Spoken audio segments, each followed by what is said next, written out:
Hey guys, CNR Sunbury Line Rail Fan Joe, and today we got two displays to show you guys.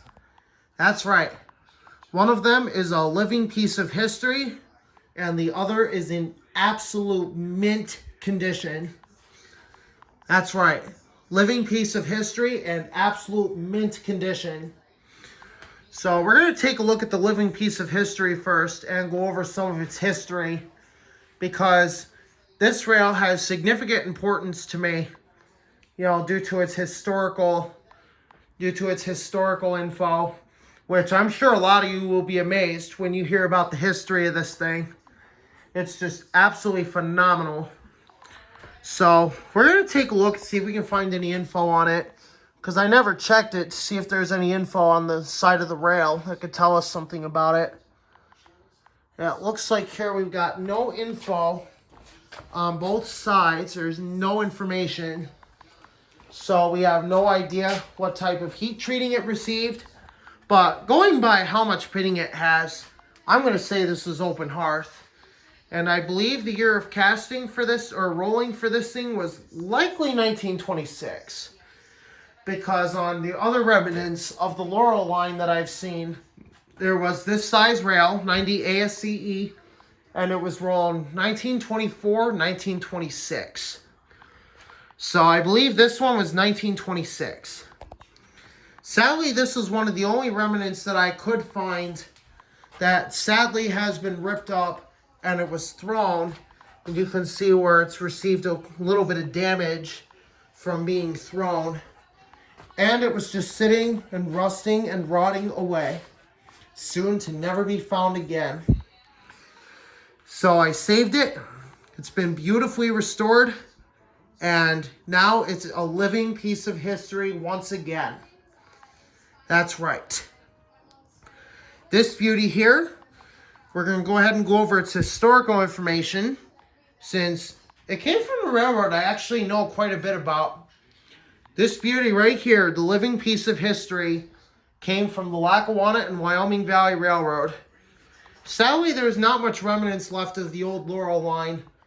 Lucky for me, I was able to find some. And this beauty right here just goes to show what happens when you take care of living history and preserve it for many generations. And then people are going to be thanking you for being able to preserve such important history. And it's pretty cool. So the Lackawanna and Wyoming Valley Railroad was a third rail streetcar line which ran into Scranton, Pennsylvania, and it also ran down far south as Wilkes-Barre. So it was a pretty neat system. Sadly there's only 5 miles remaining of the Laurel line today on much of the original route, and it's sad to see when these old tracks go, because then there's no more living history. Like, what are we going to do?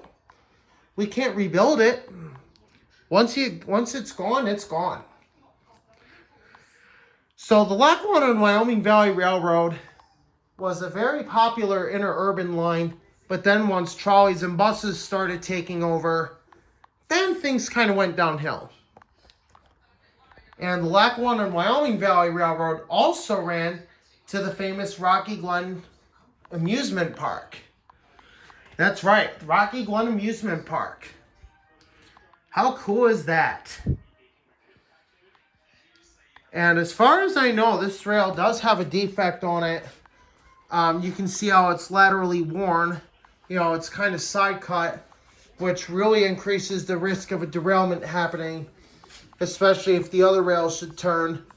Then the wheels, they're going to slide off the rail and derail. But if we take a look here compared to the other display, which is in absolute mint condition, you can see that there's quite a difference between the two in size.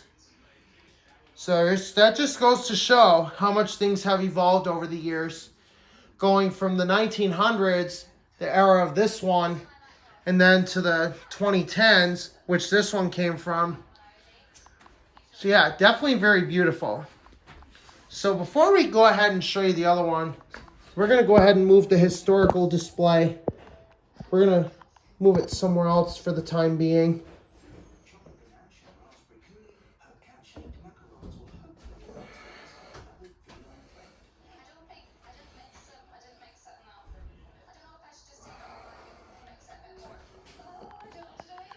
So now we're going to take a look at this one. This one is also very rare in my collection because I have never found something in absolute mint condition just thrown away. So this beauty here, it's in, like I said, an absolute mint condition. As you can see here, there's absolutely no use on this thing at all. And in fact, it's so mint that I was able to apply a rare and special treatment known as a stripe treatment on the web, which usually you don't find these, you know, especially collectible ones like these.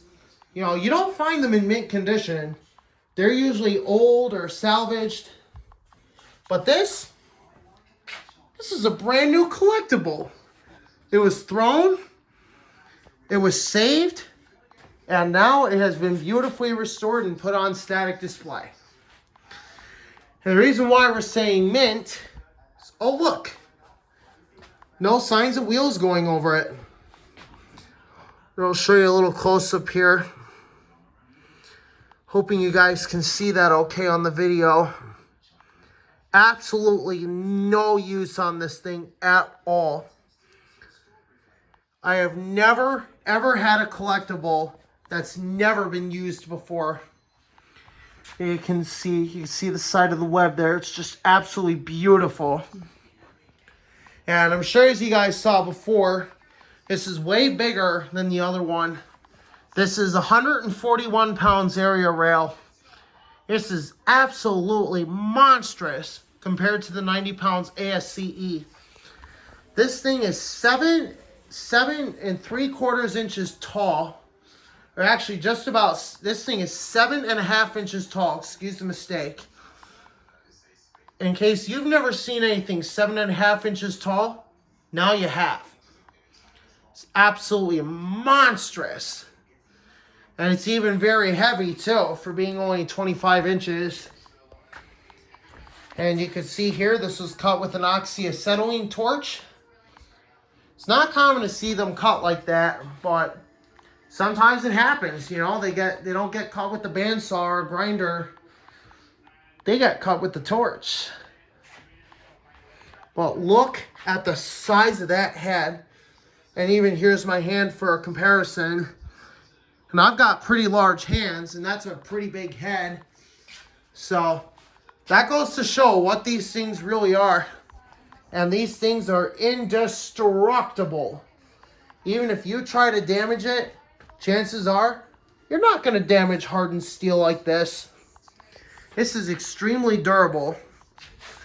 Now, even though this doesn't have any historical data on it, you know, but the line that where this was unfortunately thrown from, and thankfully suffered no damage, was the former Lehigh Valley main line. That's right, the Lehigh Valley main line, the main connection to Allentown, PA. It's on the Upper Lehigh Division, and it's a beauty.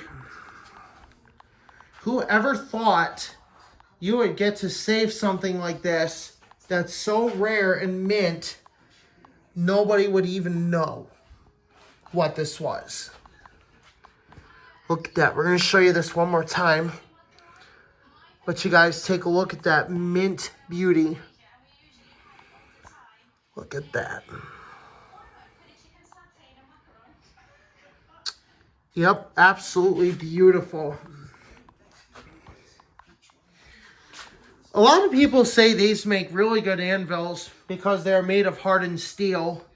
And that's true to a point. This is actually hot rolled steel, which is probably even stronger than hardened steel. Because hardened steel would be really good for knife making, but hot rolled steel like this would be good for anvils or even static displays.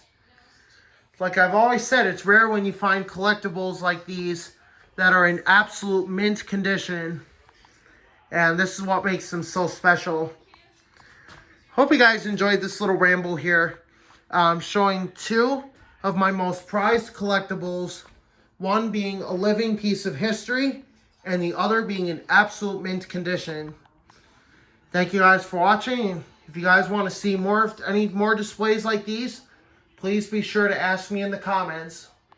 And if you guys want to see any of the displays, or if you want to see any additions, we are going to have a revised video for the 2024 rail collection. Thanks for watching.